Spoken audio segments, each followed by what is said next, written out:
Welcome into another edition of the James Boyd Podcast. I, of course, am James Boyd, joined by my editor, Jim Aiello. And Jim, it's been a while. We took a week off because there was not much going on, which was great, I guess, for us, because it was a bit of a different start to free agency for the Colts. So they cooled off a Yeah. bit, but now we're, getting ready for owners meetings. So I figured I'd check in with you and the fan base. So how you doing, my man?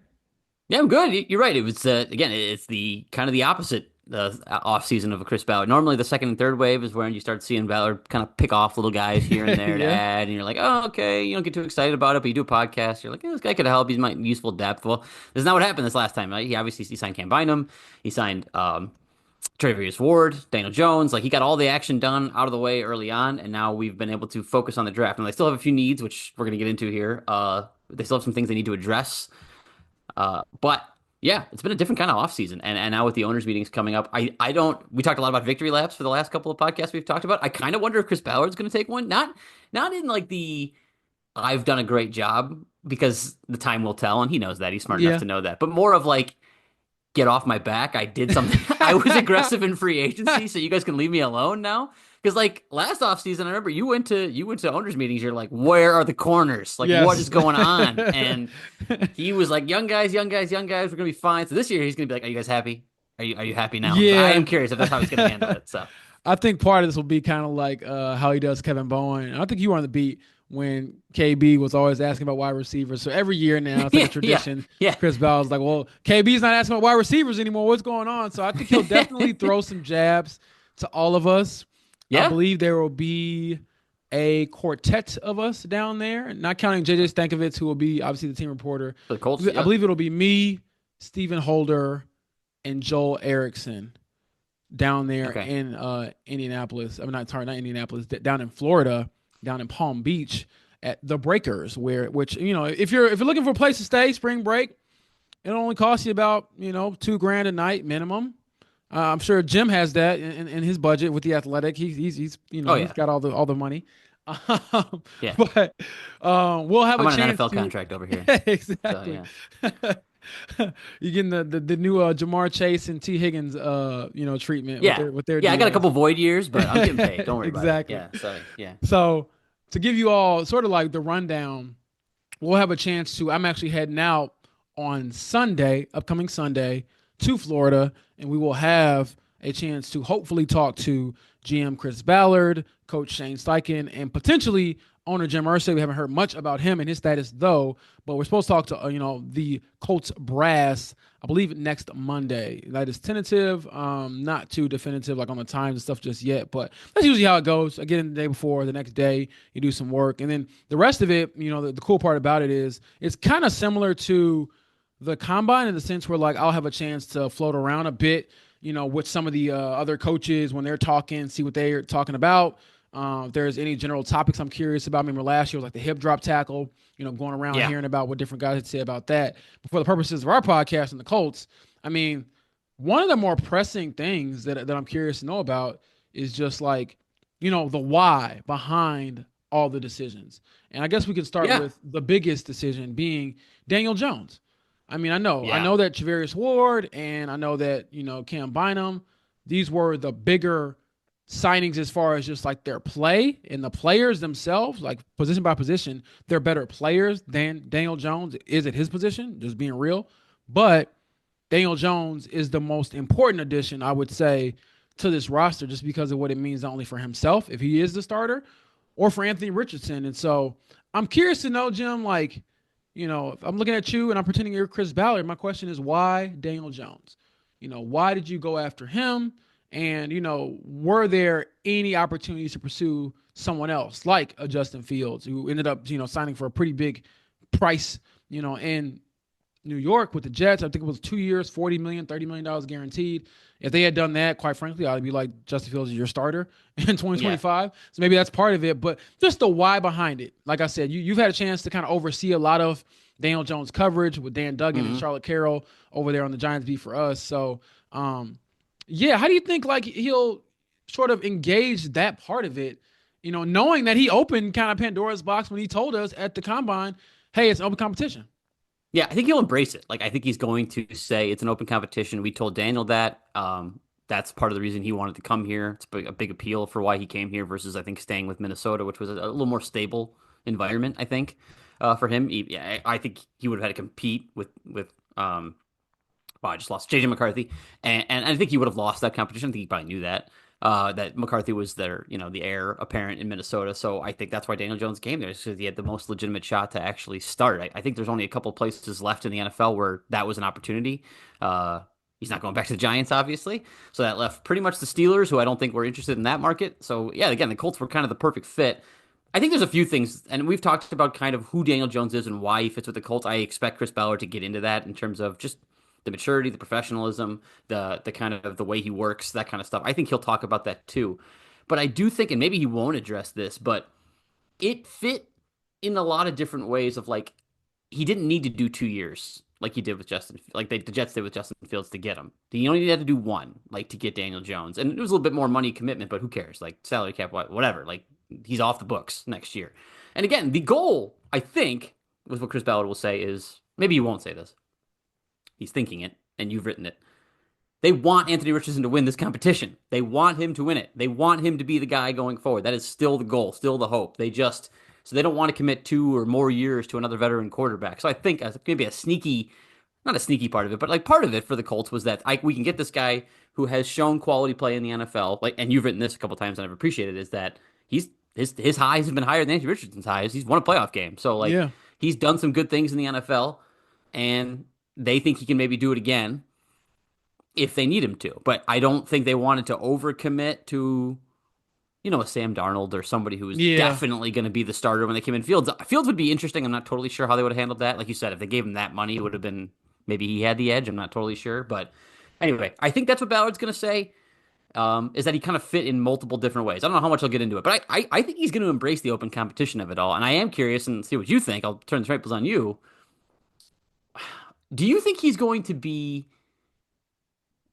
effusive in his praise for the way Richardson has worked this offseason, or is he going to keep it down the middle? Even like say the reports are good, which I'm just assuming the reports are good, and if they're not, like Richardson is just done. But Right. in my head, but like assuming the reports from what he's been doing, working in Florida with his QB coaches are good. Do you think Ballard's going to kind of like get that out there? Be like, he's been doing great work. He's doing all this. He looks like he's taking step forwards. Or is he going to really try to play it down the middle and keep this competition thing open so that maybe Anthony doesn't hear that, oh, Colts are so happy with you. Or maybe he wants Anthony to hear that. I don't know. I'm kind of like torn as to the best way to approach this if you're the Colts. So what do you think he's going to say? Yeah, that's a really good question because I love that he said this.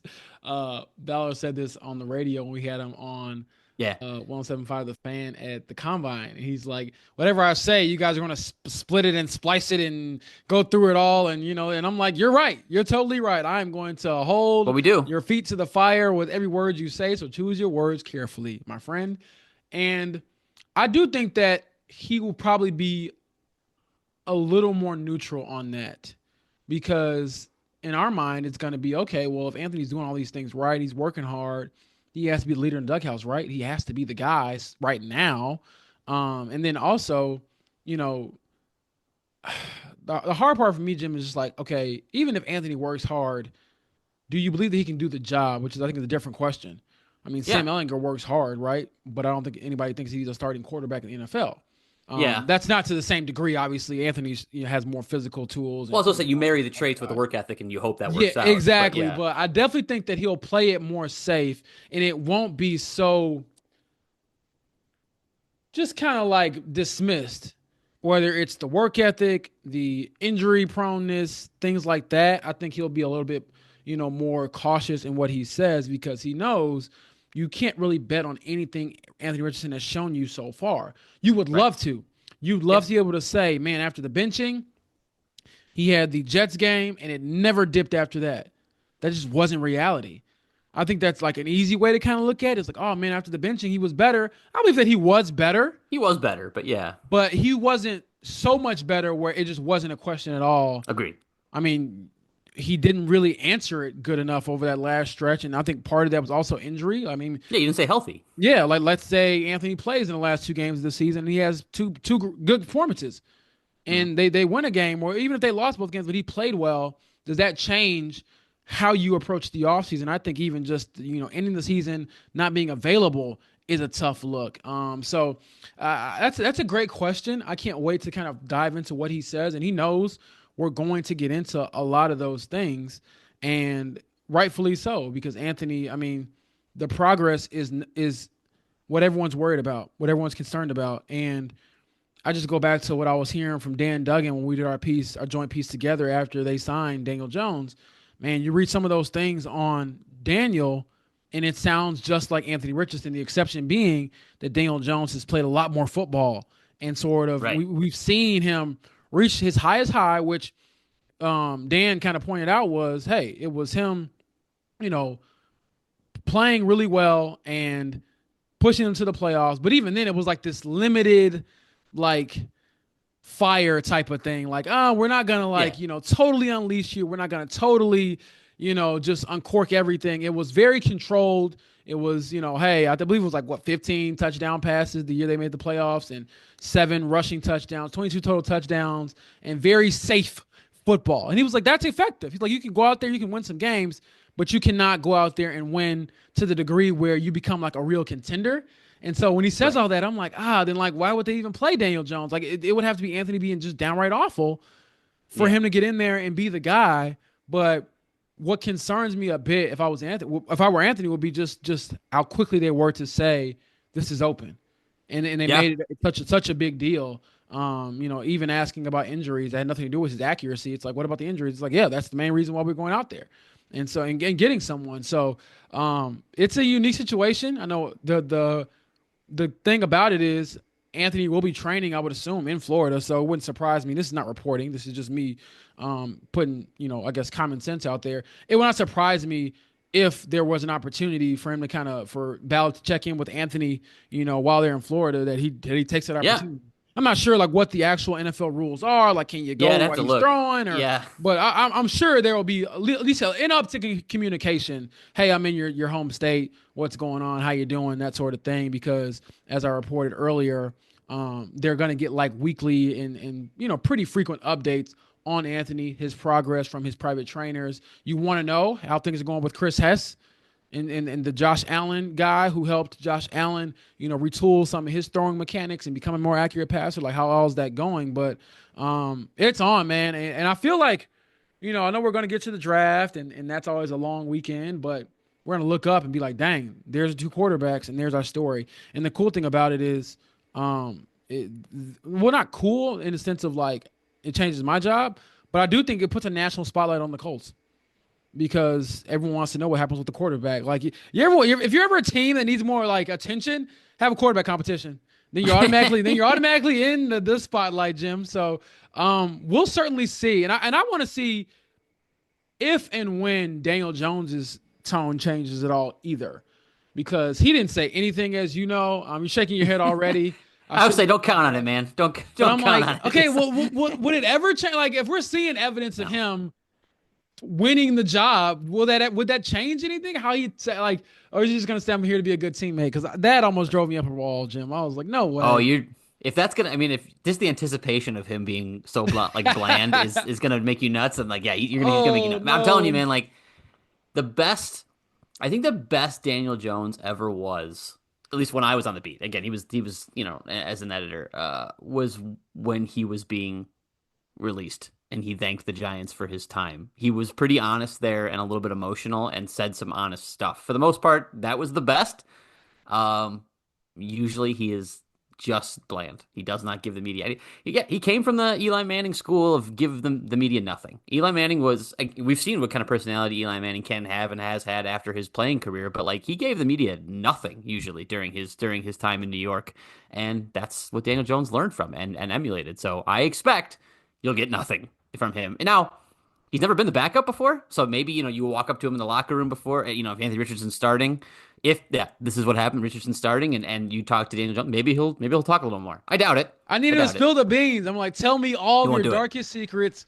Also, if he don't start, I'm gonna come here and be like, hey man, did you make the right choice? You're able to you can vent to me about Shane Steichen getting this wrong.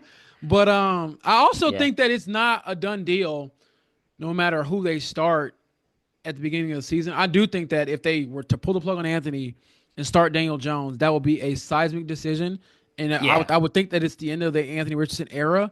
However, if they were to start Anthony, I don't think that necessarily the competition is over at all. I think that Anthony will be under a microscope agreed. from now until the end of the 2025 season as far as what his future holds, what it means for the franchise, what it means for the league, all of those things. Like, Yep. he can't relax. Like, if he comes out, I'm just throwing it out there, and has a terrible week one and he's the starter, we're going all going to be asking after the game, is he still your starter? First question. And people Yeah. can, be annoyed about it. They can say they're not going to get into that. Oh well, when you bench a guy once, you can bench him again. That's usually how those things go. Yeah. So I'm very curious to see how that all sort of just manifests itself over the next couple of months, because it's definitely a question that all of us want an answer to, like right now, but we won't Yeah. get it. But we You will might be able to follow along a little bit about, like, okay, what are the little nuggets along the way. So it's never you dull. might get you might get an answer on snaps. And I know you and Stephen Holder have Yes. been very interested in this, and Yes. you haven't really got a chance to talk to Chris Ballard or Shane Steichen. Um, After Daniel Jones has been there, so or has been part of the team, so they might give you some insight as to how it's going to work. At least at the beginning of trial, are they going to split starter reps? Are they going to start off with one guy getting them? Like, what is the plan? True competition. Again, my guess they'll say true competition. They're splitting starter reps, but I think then the follow up question by you or Steven, who I know has written this already, is that good for Anthony's development? This guy needs snaps. He needs Yeah. as many times as he can play. So are you concerned about that? I mean, It, those are the interesting questions, and yeah, you'll get the breadcrumbs a little bit. I think toward how this is going to shape out in training camp. yeah, and my thing is, because Anthony and Daniel, to a certain degree, like, they use their legs so much, Yeah, that can you really evaluate them and say who's better based off of what you see in camp? Because yeah, again, I mean, we'll do it because that's the job. We'll be out there in Westfield, and I'll be sweating in my big bucket hat, and writing about, the completion percentage of Anthony Richardson on some random day in July. But, like, does it really matter? Because we all know he's at his best, and he can be fully evaluated when he's more so able to just get hit and yeah, run and do those things. I mean, we've had these endless debates. I love it between the players. You'll have, like, Zaire Franklin saying, I would have tackled him right here, and Anthony saying, no, you wouldn't have. And it's like, well, we don't know, because you're in training camp and you can't hit the guy in the red shirt. So I'm curious about that. And also, even, like, they won't give us this. I'll ask anyway, because I'm just nosy, and that's what you do. But, like, ideally, when do you want to have an answer? Like, is this something you want to, like, have done by the second week of week. the preseason? Like, I'd say week 3 of the preseason. Like again, the way when they signed Daniel Jones and the way they talked about it, my guess is that they're going to give each guy one start. Week 1, oh, I can My see guess that. is that Richardson starts week 1 of the preseason. Daniel Jones starts week 2 of the preseason, and then you'll have your decision made by then. And that will probably mean whoever isn't the starting quarterback for week 1 will play in the third preseason game, which is usually a game that you don't see most starters in. So, Yeah. if Daniel Jones is starting the week 3 preseason game, my guess, or maybe they just bench both and they, for the rest them up and they go with Jason Jason Bean or Bean. somebody else. But my guess is they want to know ahead of the week 3 game, but maybe they'll have it sooner. Maybe one of them comes out and has a phenomenal camp. I don't know. Wow. Oh Lord, now I got my wheels spinning. I'm just like, I can't wait to get to Florida, because I'm Yeah, gonna be ready, and I'm sure I'll probably do it at some point. I love to do this for those listening. Throw it on Twitter, like, hey, if you got a chance to ask Chris Ballard a question, what would it be? And half of you all, just send me, well, not half, probably like 10% send me, like, the most ridiculous questions ever. It's like, I can't ask this and keep my job. But most of you all are pretty good about, hey, just being curious about certain things, and it helps me yeah, make sure I'm not missing something, like, right under my nose, because as we can have these conversations, Jim, and sometimes you don't see what's right in front of you, just because we've had so many conversations about this, and you get tunnel vision a little bit. So it's yeah, for always sure. good to kind of hear from other people and their perspective on what's going on. I'm also curious, obviously, to hey, how much of an influence was Lou Anarumo and the defensive additions? We had a chance to catch up with Cam Bynum, last week, I believe, or the week before, and he was awesome. He seems like a very down to earth guy. I don't know if you had a chance to watch much of his press conference, Jim, but you saw, like, some of my stories and some of the quotes that we had. Just a very down to earth dude. Lives in the Philippines during the offseason. He's half Filipino and half black.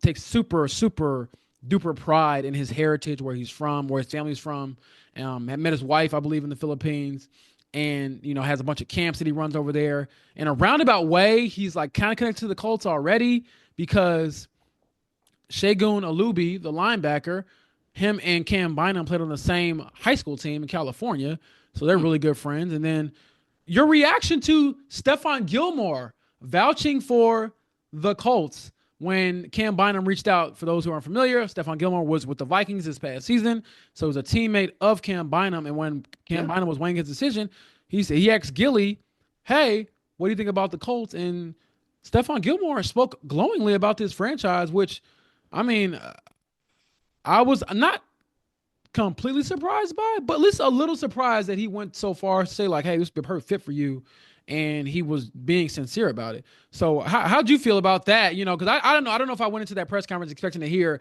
"Oh, Stephon Gilmore was a big reason why I feel comfortable coming here." No, my reaction is based basically on the way they handled the trade, which was he Yeah, asked that's for true. it in a professional way, and Chris Ballard handled it the way I think you'd want any GM to handle it. They didn't have a fight about it. What we know about it publicly, I should say. They didn't have a fight about it. It didn't sound like it was contentious. It sounded like Gilmore told him what he wanted, and after a good year with the Colts, like I think it was a good experience together. He played really well, and then he wanted out, and Ballard helped him out. So I think that's I don't know. Like I said, that was kind of my reaction. I know my sorry, I hope I'm not sputtering too much here. I know my internet just You're kind of fine. went out for a sec. um, but no, when he said that, that was like where my brain went immediately. Was Yeah. Chris Ballard treated him like the professional that he is? I mean, the guy's a former NFL Defensive Player of the Year, so when he asks for something, you if you don't grant it, because again, you have to do what's best for the team, you have to respect it. And in this case, I think Ballard did both. So I think that probably meant something to Gilmore, and he might have told Cam Bynum about that experience. Again, that I don't know that for sure, obviously, but that's kind of where my brain went when I heard that Yeah, story. I was thinking, wow, there's just no bad blood between him and the franchise, how things Yeah. went. It was a 2-year deal that Stephon Gilmore signed originally, only stayed for Uh-huh. that 1 year. And obviously, that was a disastrous year.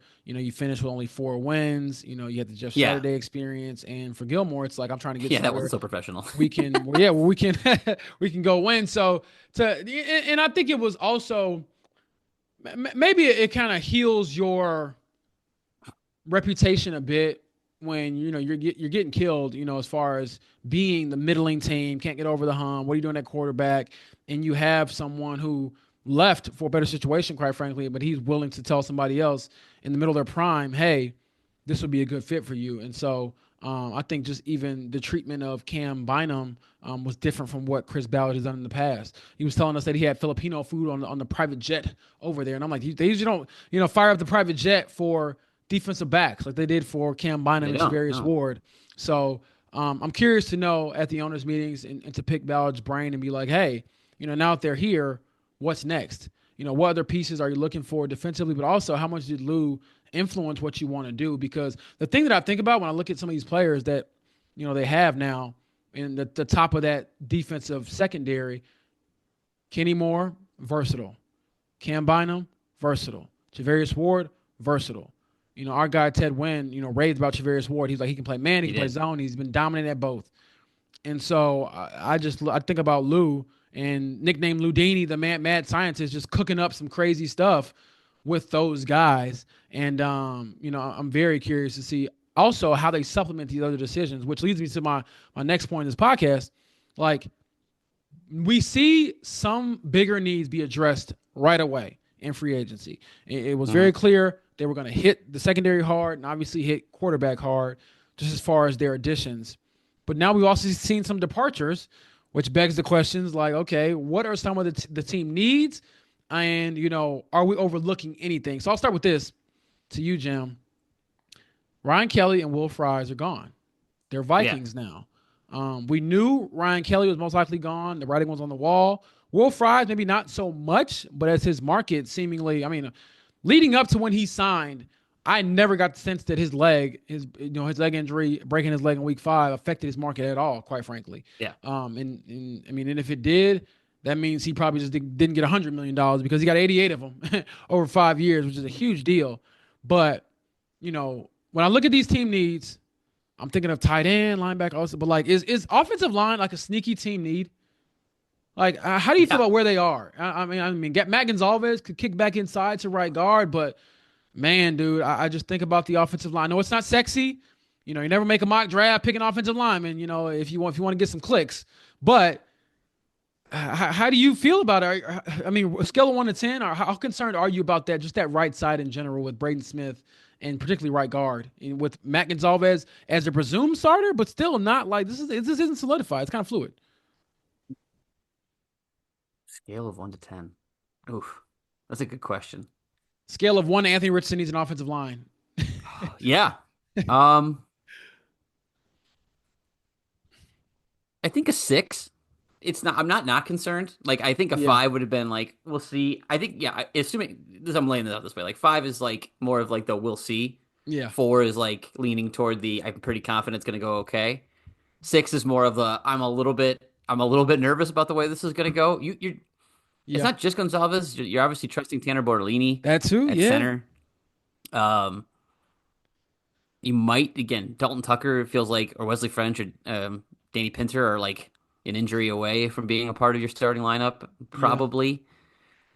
I don't love it. And Braden Smith hasn't been the most reliable guy in terms of health and ability to stay on the field.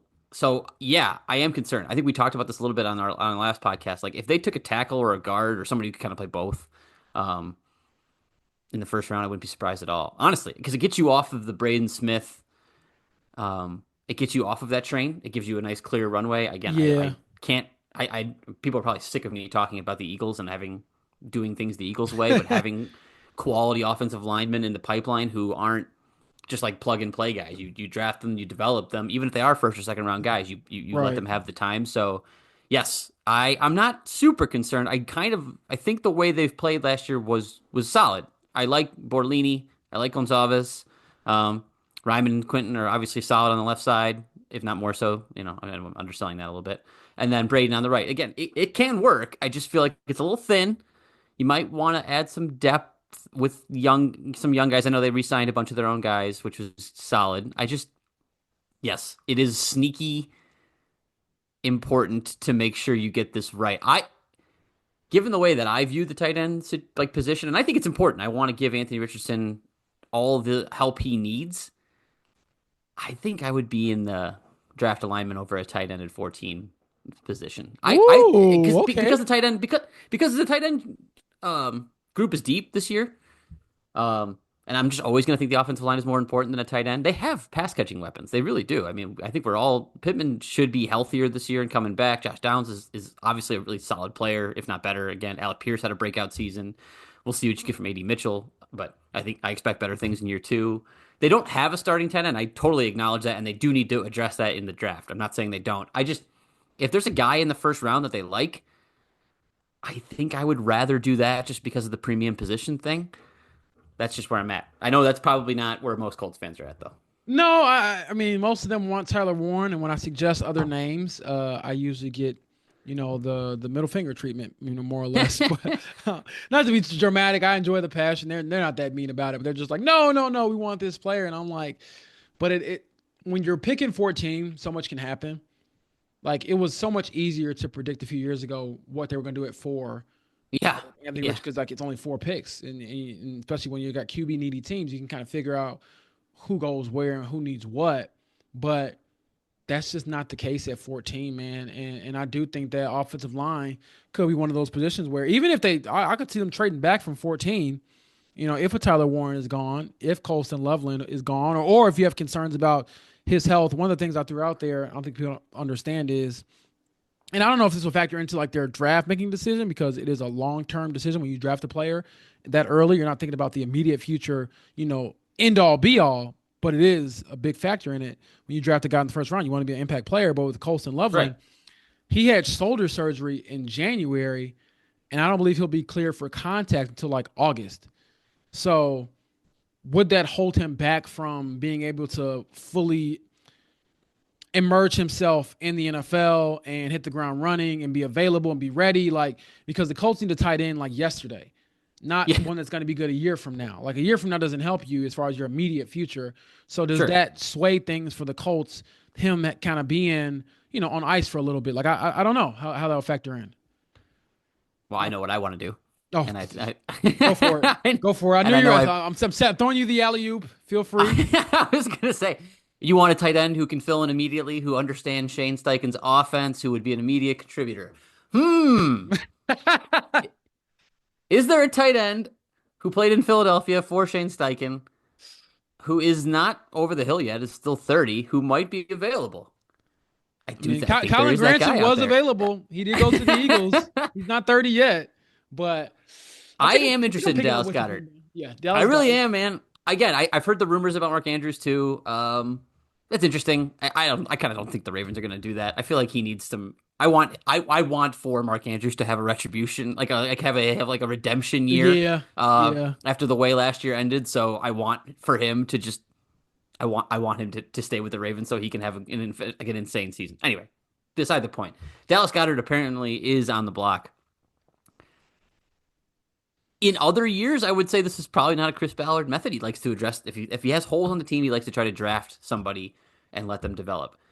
However, let's look back at Chris Ballard's history with tight ends. He's drafted a bunch of them. None of them have panned out. His best tight ends have been the yeah. one he inherited with Jack Doyle, the one he signed off the street, which was a great signing, by the way, and Eric Ebron. I know it didn't end the best, but he had a great first year with Andrew Luck.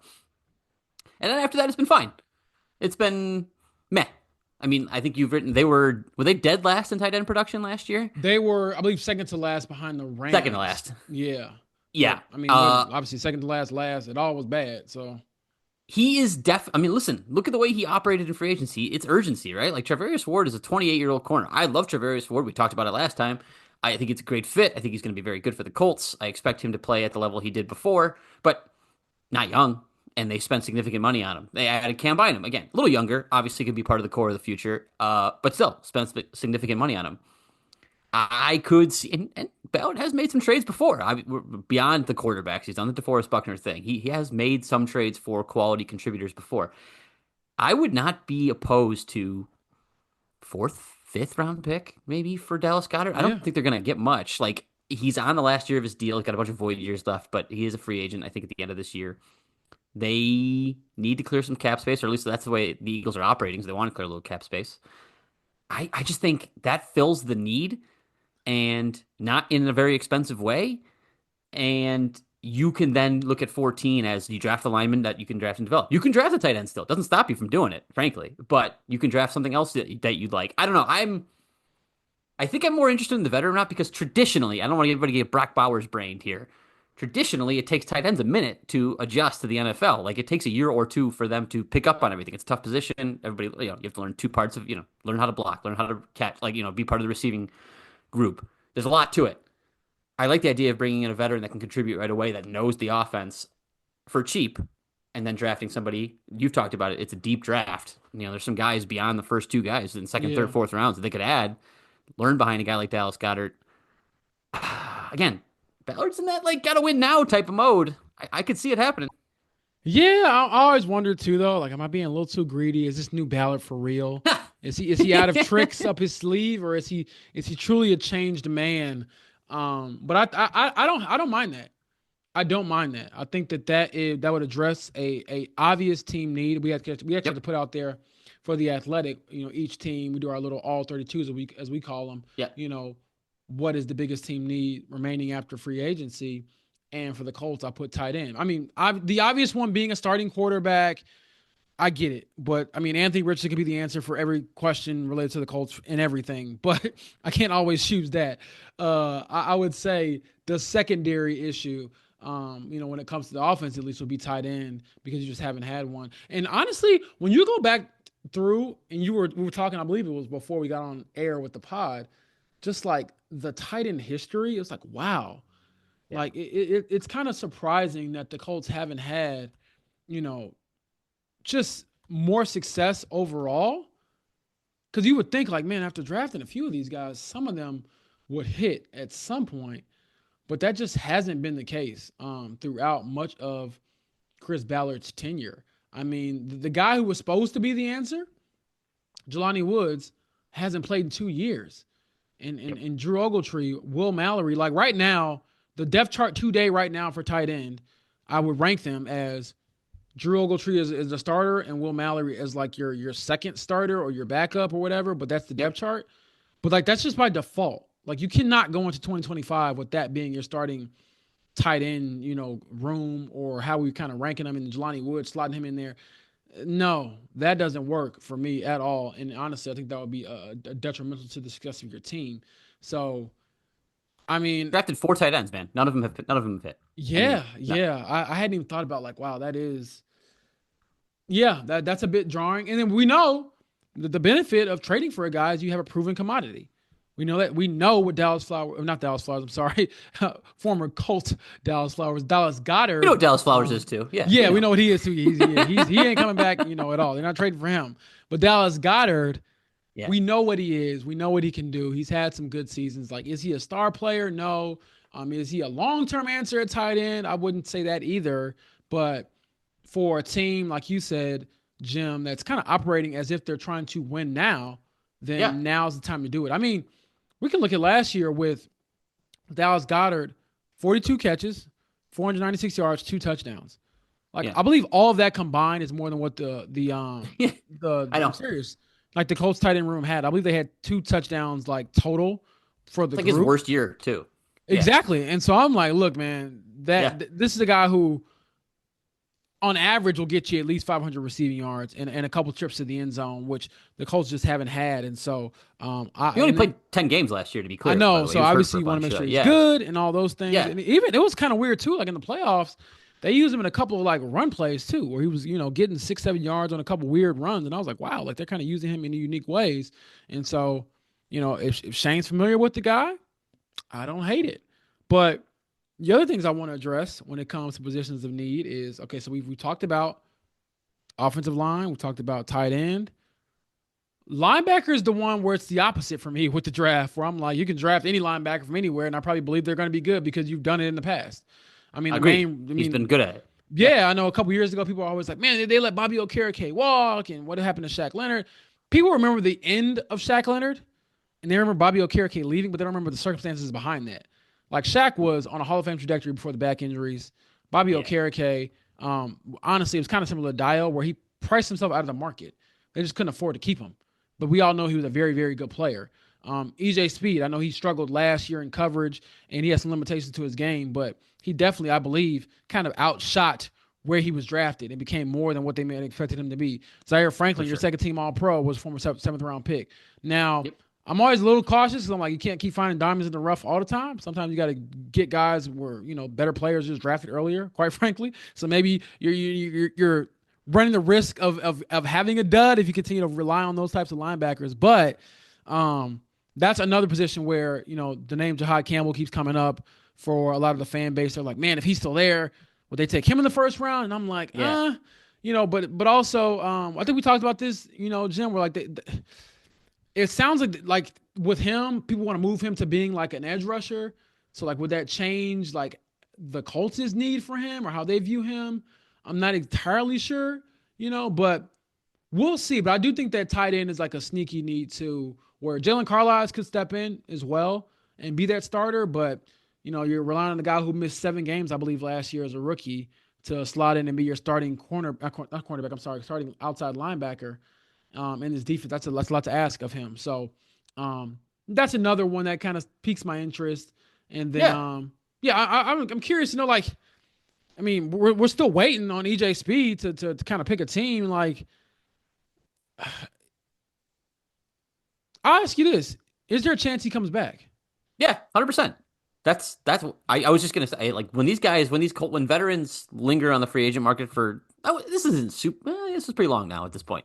They, Yeah, they go it on the was free agent similar to market for, Julian last year. I believe Julian signed back in like April or something. yep. Maybe got humbled I by the think market, but yeah, No, that's exactly right. That's exactly what I was going to say, was that I think they go out there, they see what their market is or what it isn't, and they end up coming back. Sometimes it's hat in hand saying, okay, I'll come play for you, whatever. I'm not positive the Colts made an offer to EJ Speed, but I think a lot of the times these teams, again, let's not talk about the Colts, but more generally, these teams make an offer to their own veterans and say, this is what we're willing to pay you. It's probably not as much as you're looking for, but go out on the market and see what you can do. I mean, Chris Ballard has been very open about that in the past, saying like, we want our guys to go out. There aren't that many chances to make money in the NFL like You only get one or two shots at it in terms of being a free agent or like, Right. signing a new contract. Yeah. The average lifespan of NFL players isn't as long as you'd think, that kind of thing. Career span, not lifespan. Don't mean to talk like that. That's Right. Right. not what I Right. meant. um, but no, I mean, he wants guys to go out and see what their market is and find their value and find their worth. And sometimes they find what they're looking for or more, like I think Will Fries.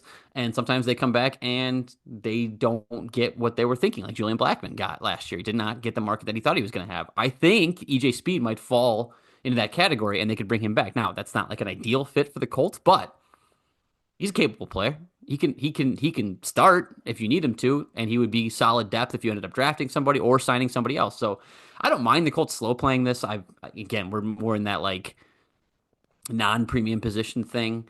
They have solid players pretty much across the board on defense. Again, the defense is pretty exciting. You guys, Ted Wynn wrote a really good story with you. I should say, you wrote a really good story with after talking to Ted about your expectations for the Colts defense and how good they were going to be. He seemed very excited about it.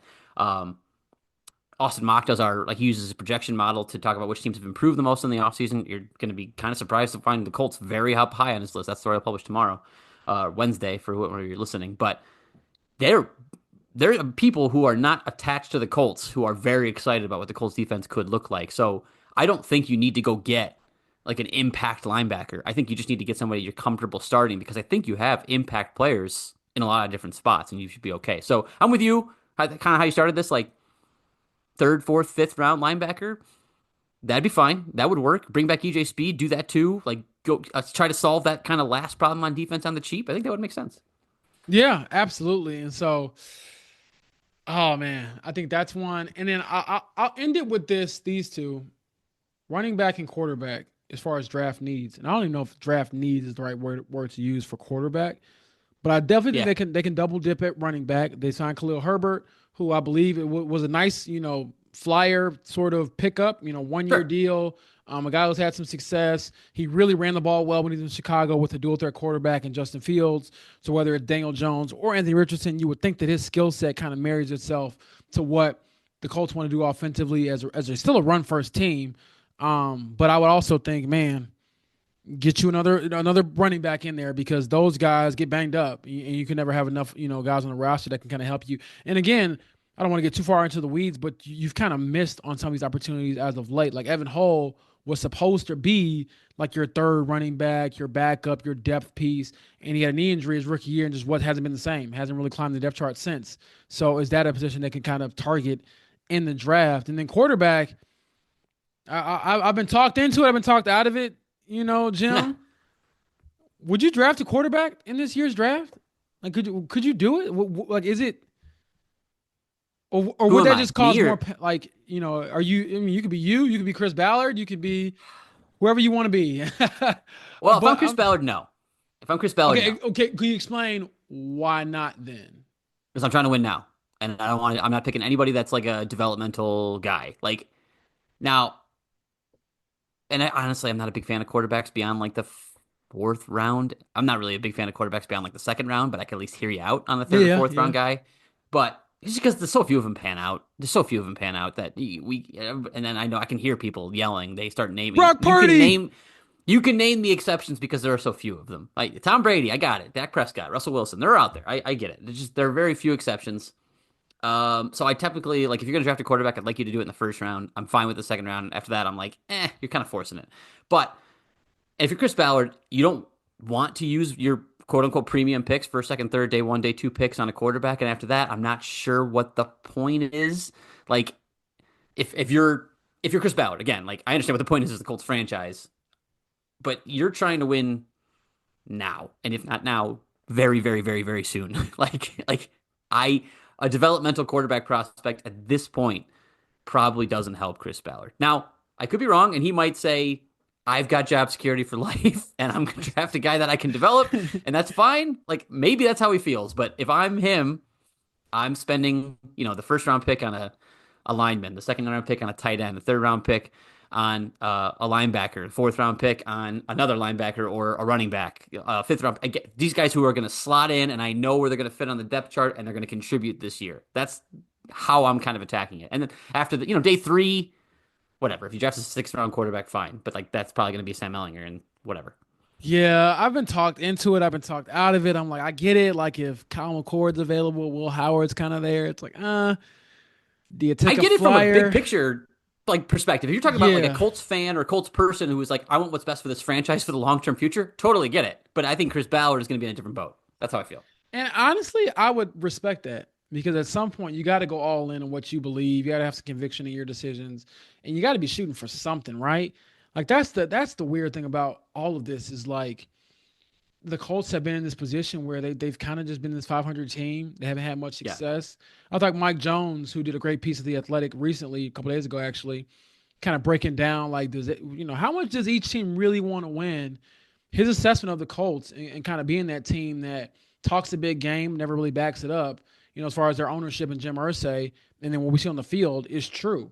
Like they don't back it up. We've heard about the Lombardis and the glory days, and at one point during the Jeff Saturday brief era, there was that press conference where Jim Irsay compared Chris Ballard to Michael Jordan, and like all of those things. It's like Yeah. you've talked this huge game, but you've become sort of the franchise that's I don't want to go too far. They're not like the Chicago Bulls of the NBA, but it's almost eerily similar. Where like, man, you're talking about something that happened 20 years ago, almost. Like those were your last glory years. Those were your last good Yeah. years, and last time you won really big. Now, obviously, you won when Andrew Luck was here, but even that was 5, 6 years ago at this point. So what are we talking about? What's going to be new? What's going to feel different about this franchise? And so, um, yeah, it's uh, I could go both ways on the quarterback thing. I really could, but Yeah. if I had to lean one way, if I put my Chris Ballard hat on, and I'm still cloned Chris Ballard, who is operating totally different. I'm not playing it safe. I'm going to go out there. I'm going to try to get a player that can help me right away and try to go win some games. And we'll see. I still think that it's in the best interest of this franchise for Anthony Richardson to be the guy. Yep. I mean, that's the scenario where there's still some hope there, because ultimately the way I feel about it is if we go to owners meetings and you talk about each quarterback and we figure out what do the team needs, all this stuff, but it comes down to Daniel Jones starting for you. I think your ceiling as a team has lowered significantly than it would Yeah. be with Anthony. Now the trade-off is, well, Anthony hasn't had much success. I get all of that, but the whole thing about him was always upside, upside, upside.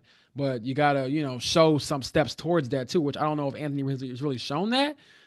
He's had some highs. He's had a lot more lows than highs throughout his NFL career. So we'll see. But I'm excited to get down to owners meetings, mainly because I get to get my tan on, get out there with no coat. I'm sick of this Midwest weather, Jim, with the snow, and I it's hear you. cold some days. It's nice other days. The Breakers, which I will not be staying at, by the way, I'll be at a nearby Marriott hotel somewhere for not $2,600 a night. It'll probably be like $260 a night, something like that. But I'm excited to get down there, talk to Chris Ballard, talk to Shane Steichen, and also potentially talk to Ursay. We don't know for sure, what's going on there, if we'll be able to talk to him. But, the last thing I'll ask you before we get out of here, Jim, is if you had a chance to talk to Jim Ursay, like say, let's just say he's Mm. at the owners' meetings, what are some of the things that are on your mind? Like, what are some of the more pressing questions? I have mine. I think we might be on the same page here. What's like number one question? You're sitting there, you get to ask him a question about what's going on with the franchise. How are you firing away? I think I start with Chris Ballard. I think we asked the Yes, question yes, that yes. you, That's where I'm yeah, yeah. I think at. you, why is he back for his ninth season? What has he Yeah. shown you that made you believe that he could turn this thing around? Because he's had a lot of opportunities and more than most. So why do you believe that he is here and do that? And then number two would be, do you still believe in Anthony Richardson? I mean, I guess, Absolutely. where are you on the curve of like your belief in Anthony Richardson? And Jim Irsay, you know, God bless him because I think he could try to lie, but he's gonna tell you the truth one way or the other. It's gonna come out at He one always point that does. answer. It might not be at the Yeah. beginning, might not be at the end, might be in the middle, but like he'll give you the truth about how he feels about Anthony Richardson, good or bad. He'll give it to you. So those are the two. Those are the two I think big questions I would have for him is why Chris Ballard and where are you on Anthony Richardson? Because those are the two biggest questions I think hanging over this franchise right now. And we can end it on that note. I'll be on the same page. I would love to ask those questions. Hopefully, we get a chance to, because that's the one thing about it is, we've been peppering Chris Ballard with the questions at every stop, every media availability, every chance we get. But we He's a can't good ask the sport. man himself, hey, why do you still have a job? I mean, we've asked in a, I'll in a say, roundabout way. yeah, yeah. You know I'll say me. you and KB have asked that question, I think, a few times. So yeah, And I'm tired of like being mean to him. yeah, And I say that tongue in cheek, like he knows it comes with the territory. I'm not being like a complete jerk about it. I'm just being serious. It is a talking point, and it has to be addressed. But again, it's much easier to ask the guy above the guy why you kept him around, what it means, and so even whether we get that answer or not, the bottom line is he's still here and you got to move forward together. And so we will yep, hopefully have much more content for you all. I believe we'll check in. My plan is, and I'm telling Jim this on the fly, but we'll probably check in after I get back from owners meetings. I'll be out there from next Sunday through next Wednesday. So when I get back, I'll be able to fill you all in. Of course, we'll have stories with the Athletic. If there's anything crazy that happens, we might even do an emergency podcast. I'll bring the mic, Jim, just in case. But I'm excited for Florida and also what it means for the future of the Colts. So until next time, my friends, we will check in with you all very, very soon.